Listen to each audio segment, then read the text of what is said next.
From USA Today, How to Persuade Someone to Take the COVID-19 Vaccine, published Christmas Day 2020. The vaccines are coming. Now, how many Americans will actually get them? It's a looming question, perhaps the most important one, as the coronavirus continues to surge. In the US, medical experts say vaccine induced herd immunity, when enough people are immune that the virus will find it difficult to spread, is the best way to end the pandemic. Overall, 60% of Americans say they would definitely or probably get the vaccine if one were available today, according to a Pew Research Center survey this month, up from 51% who said so in September. Nearly 40% said they definitely or probably would not get a coronavirus vaccine, although about half of this group, about 18%, of US adults say they could change their minds. What will that take? USA Today spoke with Jay Van Bavel, a professor of psychology and neuroscience at New York University and director of the Social Identity and Morality Lab. That's a thing, in case you didn't know. And also Gretchen Chapman, a psychology professor at Carnegie Mellon University who studies judgment and decisions in health, which is also a thing, to get advice on what everyday Americans can do to encourage their families and friends and community members to get the vaccine. Don't judge people, meet them where they are. More than 325,000 people have died since the beginning of the pandemic. Dr. Anthony Fauci, the nation's senior official for infectious diseases, said if most people get vaccinated, we could really turn this thing around towards the end of 2021. Many people who plan to get vaccinated are confounded by those who are hesitant, but Van Bavel said there are understandable reasons that someone would be uncertain about the brand new vaccine. Fact check time. While this article states that 325,000 people have died since the beginning of the pandemic, it does not state that they died from COVID 19. Also, there are more than understandable reasons. There are facts behind the hesitancy with the brand new vaccine. The arrogant professor continued saying, regular people are not trained in science. They haven't been trained to think analytically about these kinds of complex scientific issues. And when they don't trust mainstream news sources or scientific authorities, and they don't know how to vet information, then it's understandable from that perspective that they could be misled. Fact check. While it's true, many of us may not have been trained to think analytically, most of us think critically, and we do know how to vet information and tell fact from fiction. It's all in the paperwork, it's all in the research, and we're really good at that. In today's outrage culture, he said, people often use shame to call out what they perceive to be irresponsible behavior, but shame is not nearly as effective in changing behavior as some might think. Authors of a paper developed by the Center for Public Interest Communications and the United Nations Verified Initiative on Building Trust in the COVID-19 Vaccine wrote, Shame is likely Shame is likely to achieve the opposite reaction we're hoping for. Look to more constructive emotions like love, hope, and the desire to protect to get people to act. Don't dismiss people's concerns. Reasonable skeptics are not going to trust the vaccine just because someone says they should.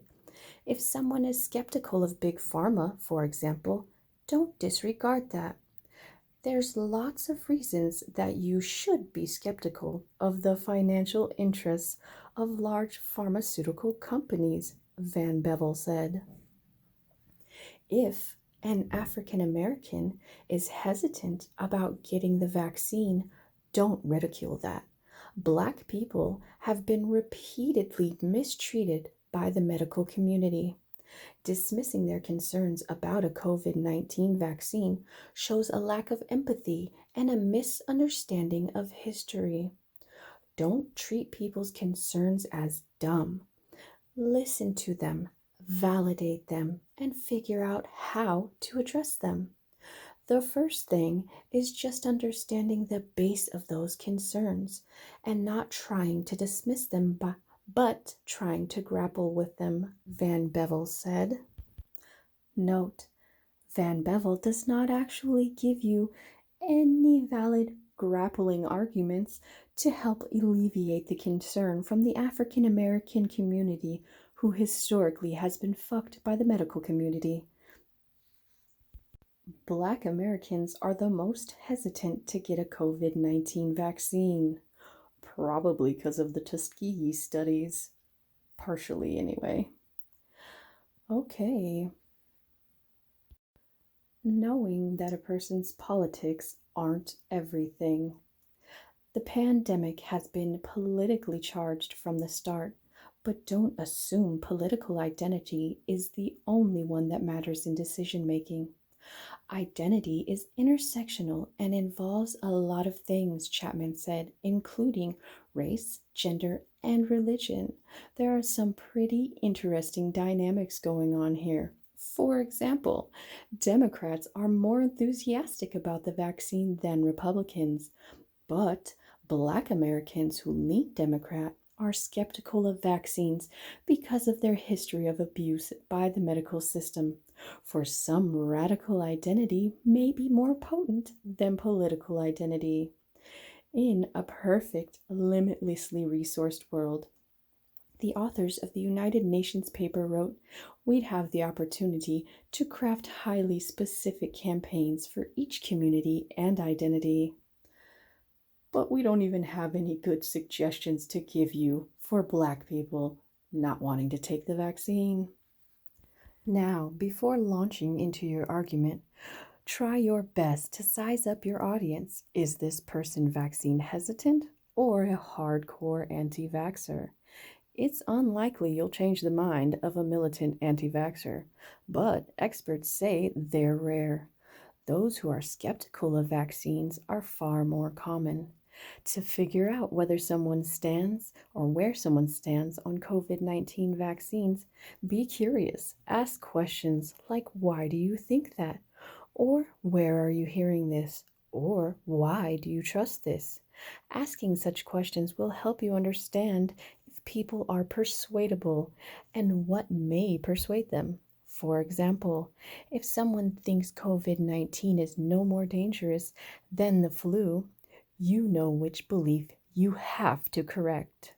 If they're getting their information from certain sources with an agenda, they've been indoctrinated to be skeptical of experts. So, nothing that the nation's top infectious disease experts say the vaccine is safe may not matter to them. Sure doesn't. Facts alone don't sway anti vaxxers. Know your facts, but know that facts aren't everything. A 2010 study found that trying to correct someone's perception can have a backfire effect. When you encounter facts that don't support your belief, it actually grows stronger. Fact check. Actual factual facts are, in fact, everything. And the backfire effect that it can have is teaching the person who's trying to teach you their facts the real facts. This is the actual backfire effect of factual facts. Continue. It's often an uphill battle to convince someone that a deeply held view is flawed. Human beings are hardwired for bias. If you're a new mom who believes vaccines cause autism, do you look for research that shows whether they actually do? Or do you Google vaccines cause autism to find the stories that affirm your belief? Likely the latter. Pause. Likely implies opinion or conjecture, not fact. Fact would be researched and proven facts. So, likely the latter may not be the factual situation. So, or do you Google vaccines cause autism to find stories that affirm your belief? Likely the latter, which is driven by motivated reasoning, our psychological tendency to perpetuate our own beliefs and dismiss anything that runs against our own views. So, this article was written to perpetuate some's beliefs and dismiss anything that runs against their views. The coin has two sides. Just saying. However, if you and the person you are trying to persuade share the same identity or social circle, she may be more apt to hear what you have to say. Be clear, transparent, and honest. When communicating with someone who is hesitant about the COVID-19 vaccine, experts say you should tell them the vaccines from Pfizer, BioNTech, and Moderna are about 95% effective, and pray to God they don't ask you effective for what. Don't downplay the side effects.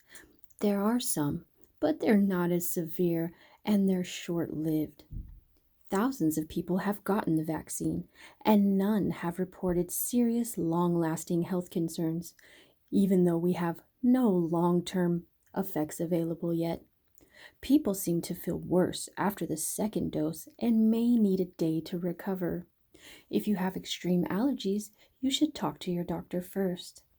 If someone is concerned the vaccines were developed too quickly to be safe, they were released to the public about 11 months after coronavirus surfaced. You can acknowledge it's normal to be fearful that things were rushed because we have no long term studies, but explain the science was not compromised that much. Public health experts, those involved in the effort and those who weren't, agree on that. Another thing you could say is this has gone really quick, but it's a really amazing thing for science. Some people are saying that this should be a model. We now know that we can do this in this time with this level of rigor. This is now going to be a model for future vaccines until 2 years from now when all the long term side effects become known. Modeled behavior you want to see. Experts say what you do is more powerful than what you say. Telling people you plan to get the vaccine and posting a photo on social media when you do is far more potent than anything else you share. We tend to look for cues in the environment about what others are doing to tell us what is the appropriate thing to do in a situation. And up until recently, none of us knew anyone who had gotten the COVID vaccine. Over the next month, we're going to have more and more of those cues. We're going to start knowing people who have been vaccinated. It's very important to carefully watch these guinea pig volunteers to check for any side effects. Research shows immediate connections in our social networks matter the most for changing behavior, partly because they set norms about what everybody else is doing. When we get vaccinated, other people who are like us will look at that and say, oh, well, I'm kind of like Gretchen. I guess that's the thing that I should do. Always correct misinformation. If you see people who are fervently against the COVID-19 vaccine posting conspiracy theories on social media, you're probably not going to change their minds. But even if you can't convince them, you can still debunk misinformation. You can post a link to a fact checker or another credible source like the CDC or the WHO. Even if you can't convince the person posting, you may convince some of the friends and family watching. You can also reach out to mutual friends to tell them you know a particular claim is false. Yes, make the vaccine seem as uncontroversial as it should be. Chapman said the vaccine should be framed as the standard of care rather than something open to debate. It's not debatable. She referred to a 2017 experiment by Noel Brewer in which physicians announced it was time for a child's HPV vaccine rather than having a conversation with the parent about whether they wanted their child to be vaccinated or not. The announcement technique resulted in more parents vaccinating their children. Great. The same should be true, Chapman said, of the COVID-19 vaccine. Don't make it seem like this is optional, she said. We don't have options anymore. The unintended consequence of the many opinion polls about COVID vaccines is that they may lead some people to believe the vaccine is controversial, which may in turn lead to people researching this vaccine and finding facts outside the allowable information. We can't have that. An unintended consequence of the many opinion polls is when pollsters ask people, are you going to get the COVID vaccine? That question sort of implies, oh, maybe some people don't want to get the vaccine. I didn't realize that this was something that there was controversy about. I thought I had options. Clearly, I don't. Let's frame the COVID vaccine as best practice standard of care. Of course, we're going to get the vaccine. That's what everyone's going to do because that's how we're going to stop this. This is what we've all been waiting for. When you frame it like that, it makes you sound like a putz. And if you do a really good job, then people will follow you. And then, when adverse side effects occur, you can take full responsibility, knowing that you led without looking into. You trusted blindly. It'll be great. You'll sleep well at night knowing that you've made a difference in the world. Thank you and have a great day. USA Today, 2 thumbs up. Joe Biden, you're doing great. 60% of Americans? I doubt it. Everybody, start the day smarter. Get all the news you need in your inbox each morning with USA Today. It would be great if this was a satire piece, but it's really not. Therefore, be afraid. Be very afraid, because there are people out there who really think like this, who really believe that doctors should just tell you it's time for your child to be vaccinated, not tell you about the vaccine or give you the option. I believe that's communism, totalitarianism, not liberty, justice, freedom, those things we fought and died for. Those things don't matter anymore. No, they don't. What does matter is that you listen and obey. Do not question. Do not research. No, no, no. Listen and obey. Follow the herd. Be one of the crowd. You don't want to stand out now, do you? No, you want to blend in. So do that and know that the powers that be have your very best interest at heart. Absolutely.